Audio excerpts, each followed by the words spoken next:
I was raised like most people, taught that taxation is simply the price of civilization. Roads, courts, armies, the social contract.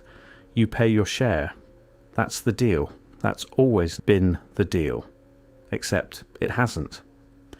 The deeper I looked, the more that assumption, that bedrock certainty, began to dissolve.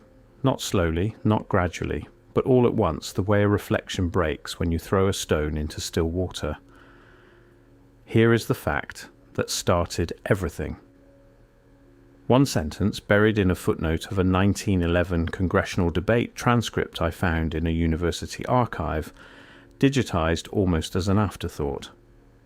The American citizen has never in the history of this republic been compelled to surrender a portion of his labor directly to the federal government. Think about that. Not a fringe pamphlet, not a conspiracy document, a congressional record, official, entered into the legislative history of the United States of America.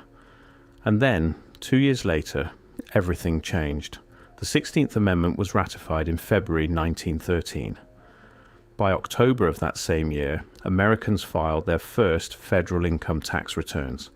Not hundreds of years of taxation, not gradual evolving policy. A single year, a single amendment, a single pivot point in history, after which the entire relationship between a citizen and their government transformed permanently. And here's the strangest part. Nobody seemed to ask why. Let me take you back. Not to 1913. Further. To the world your great-great-grandparents actually inhabited. For most of recorded American history, from the founding through the early 20th century, the federal government operated primarily on tariffs, import duties, excise taxes on specific goods, alcohol, tobacco, sometimes luxury items. These were taxes on transactions, on commerce, not on the labor of individual citizens, not on what you earned, not on the time you spent building your life. The distinction matters more than it sounds. A tariff touches you when you choose to buy something from abroad. An excise tax touches you when you choose to purchase a taxed good. But an income tax touches you simply for existing as a productive person. It reaches into the transaction between you and your employer, or between you and your land, your craft, your skill, and says, before you can call this yours, we take a portion. That had never happened before. Not at the federal level, not in peacetime. There was a brief income tax during the Civil War. Brief. It was repealed in 1872. Then the Supreme Court struck down another attempt in 1895, ruling it unconstitutional in Pollock versus Farmers Loan and Trust Company. The legal reasoning was clear. A direct tax on income unapportioned among the states violated the Constitution. The official explanation of how we moved from that ruling to a ratified constitutional amendment in under 2 decades is presented to us as simple democratic evolution. The progressives wanted it, the people supported it. It passed. End of story. But the official explanation collapses here, because when you examine who actually supported the 16th Amendment, when you look not at the rhetoric but at the funding, the lobbying, the back-channel communications now available in historical archives, the picture becomes considerably more complicated. Ask yourself a simple question. Who benefits when the government gains a permanent, elastic, expandable claim on individual income? Not the farmer in Ohio, not the craftsman in Pennsylvania, not the miner in Colorado. When you follow the institutional support for the income tax amendment through the congressional record, you find something interesting. The most vocal advocates were not the poor, for whom the tax was supposedly designed as a tool of redistribution. They were the architects of large financial institutions, men who understood, perhaps better than anyone, that a government empowered to tax income is also a government empowered to borrow against future tax revenue, to grow, to spend, to expand its financial obligations. And in that same year, 1913, something else happened. The Federal Reserve Act was signed into law in December. The pattern repeats with unsettling precision. 2 transformative pieces of financial legislation. Same year, one giving the government unlimited access to citizen income, the other creating a centralised banking system capable of managing the government's debt. Not coincidence, not timing, not bureaucratic accident. A coordinated architecture. This raises a simple but critical question. What kind of federal government, what kind of system requires both simultaneously? What expansion of scope and function demands that a government simultaneously gain the ability to tax income and create a central bank to manage debt in the same calendar year? That's not fiscal policy, that's infrastructure. For something new, for something larger than what existed before, consider the speed. In 1912, there is no federal income tax enforcement apparatus, no auditors, no investigators with federal criminal authority, no agency empowered to seize your wages, your bank accounts, your property. None of it exists because none of it is needed. The infrastructure matches the law, zero tax, zero enforcement machine. By 1919, 6 years later, the Bureau of Internal Revenue employs thousands. It has regional offices in cities across the country. It has an intelligence division, a special agents unit with prosecutorial referral authority. Physical buildings, purpose-built or commandeered, operating in coordinated networks from Boston to San Francisco. Ask yourself, how does that happen in 6 years? Not decades of gradual institutional evolution, not slow bureaucratic accumulation, not the organic growth of a government agency finding its footing. 6 years, from nothing to a nationally coordinated enforcement empire with investigators, auditors, criminal referral authority, and the architectural footprint to house all of it simultaneously. The deeper I went into the physical record, the actual buildings, the early internal memoranda, the staffing documents now available through the National Archives, the more the timeline becomes genuinely difficult to explain. Field offices appeared in cities that had no particular tax base justifying their scale. Training manuals for special agents were printed and distributed before the ink on enabling legislation had fully dried. The apparatus preceded the need, or matched it with a precision that suggests the need was anticipated far earlier than the public record acknowledges. The official explanation is wartime expansion, progressive era institutional confidence, the natural machinery of a modernizing state. But institutional architecture doesn't materialize fully formed. It gets designed, it gets planned. Someone drew the org chart before the amendment passed. Once you see it, you can't unsee it. The enforcement machine wasn't built to serve the tax. The tax was the justification for building the machine. I spent weeks in archive rooms, the smell of old paper, the fragility of documents that were never meant to survive this long, the handwritten margin notes of men who believed they were writing for themselves and not for posterity. What I found was not a single smoking gun. It never is. It's always a pattern. It's always accumulation. The congressional debates leading up to the 16th Amendment are remarkable for what they don't discuss. There is almost no extended debate about what happens after the amendment, almost no projection of where rates might go, almost no serious discussion of enforcement mechanisms, of penalties, of what willful failure to file might mean in practice. Why? Because in 1913 the top marginal rate was 7%, on incomes over $500,000. The vast majority of Americans paid nothing at all. The tax, as initially presented, was almost symbolic, a gesture, a precedent, not a permanent restructuring of the relationship between citizen and state, just a small, reasonable measure. Once you see it, you can't unsee it. The same architecture appears again and again throughout history. A new power is introduced at its most modest, least threatening scale. A small tax, a temporary measure, an emergency provision. And then, gradually, then suddenly, it expands to fill whatever space is available. By 1944, the top marginal income tax rate in the United States was 94%. 94%. The evidence suggests something much larger was at work than a simple progressive tax reform. The initial rates weren't the point. The mechanism was the point, the precedent, the constitutional permission. The crime wasn't what they took in 1913. The crime was what they made possible. Here is where it gets genuinely unsettling.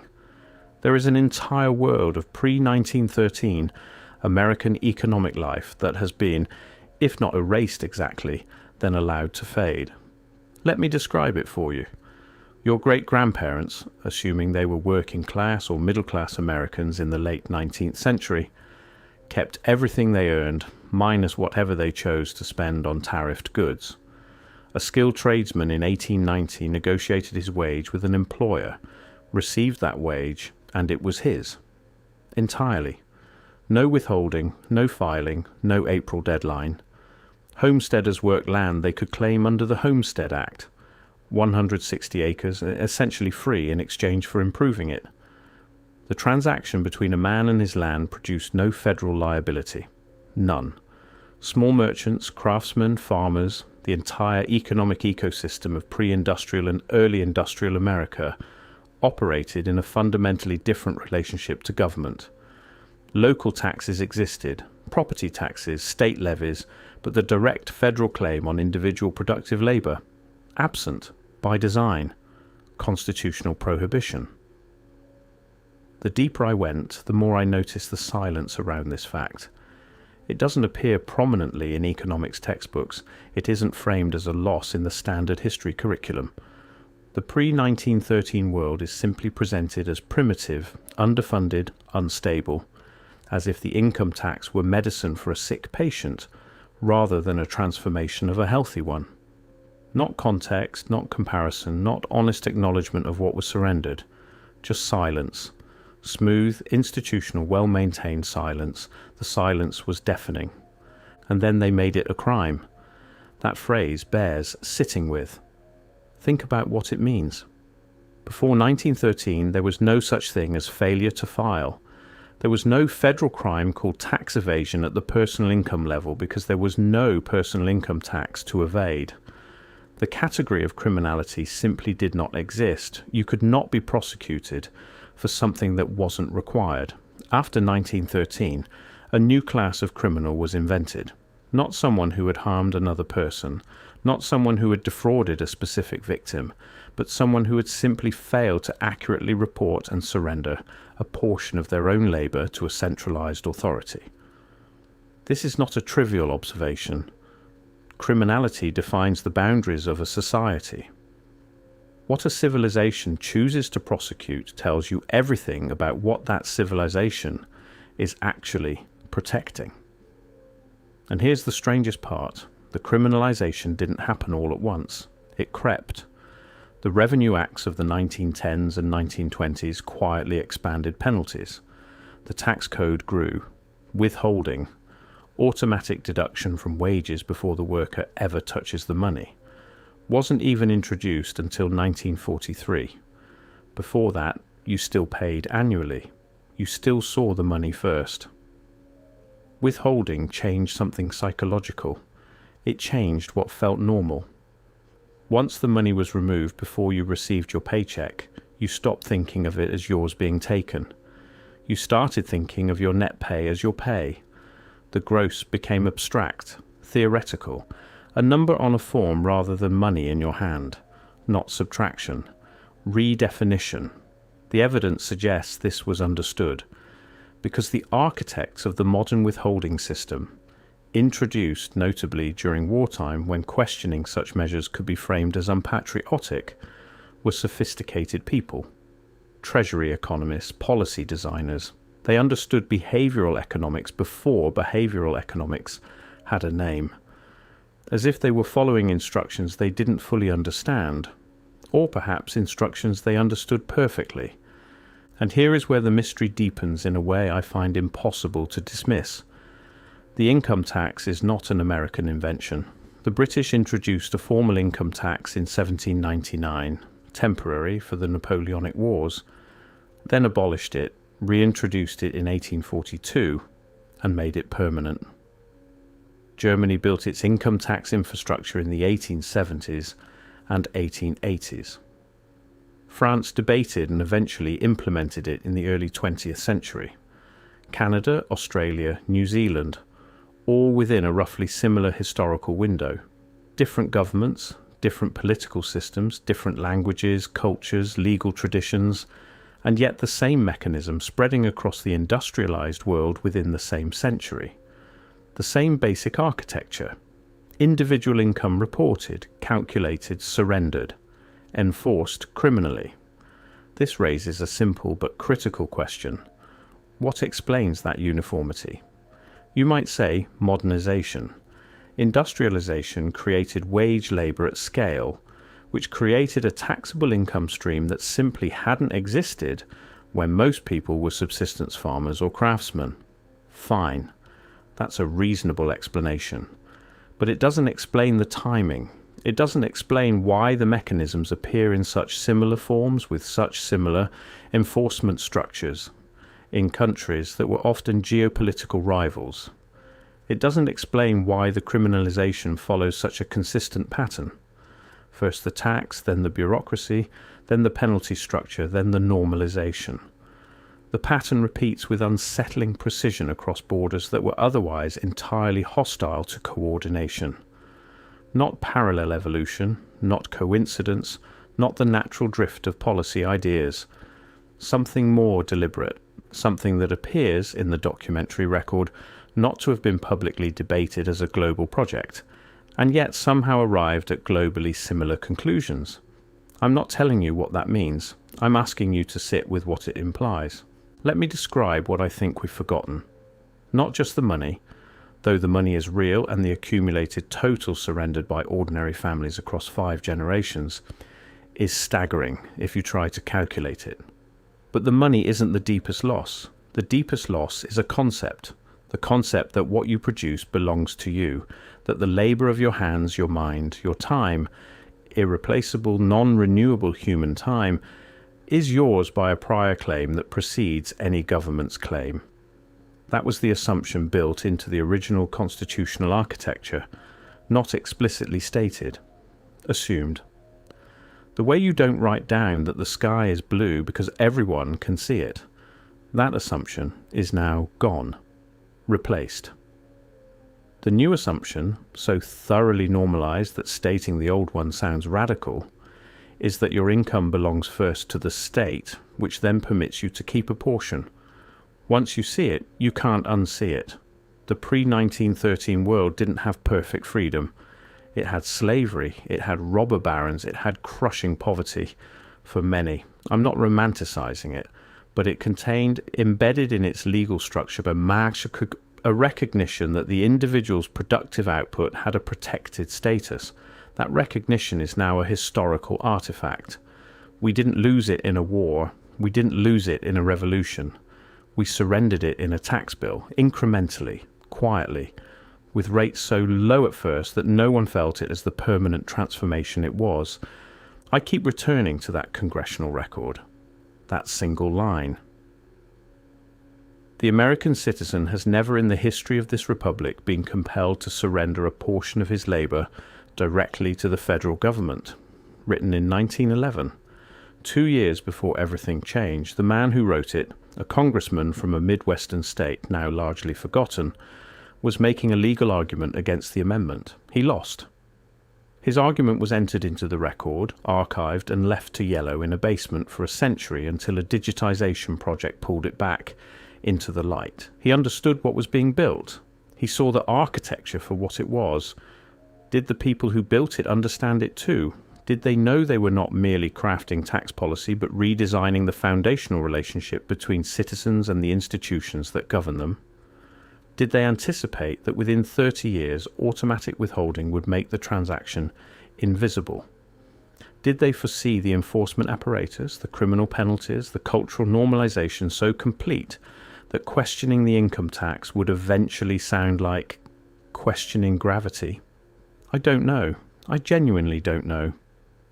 But here's what I do know. Your ancestors, not ancient ancestors, not medieval serfs, but your great-grandparents, people whose photographs exist, whose letters survive, whose voices were recorded on early cylinders, lived in a world where keeping what you earned was not a radical proposition. It was just Tuesday.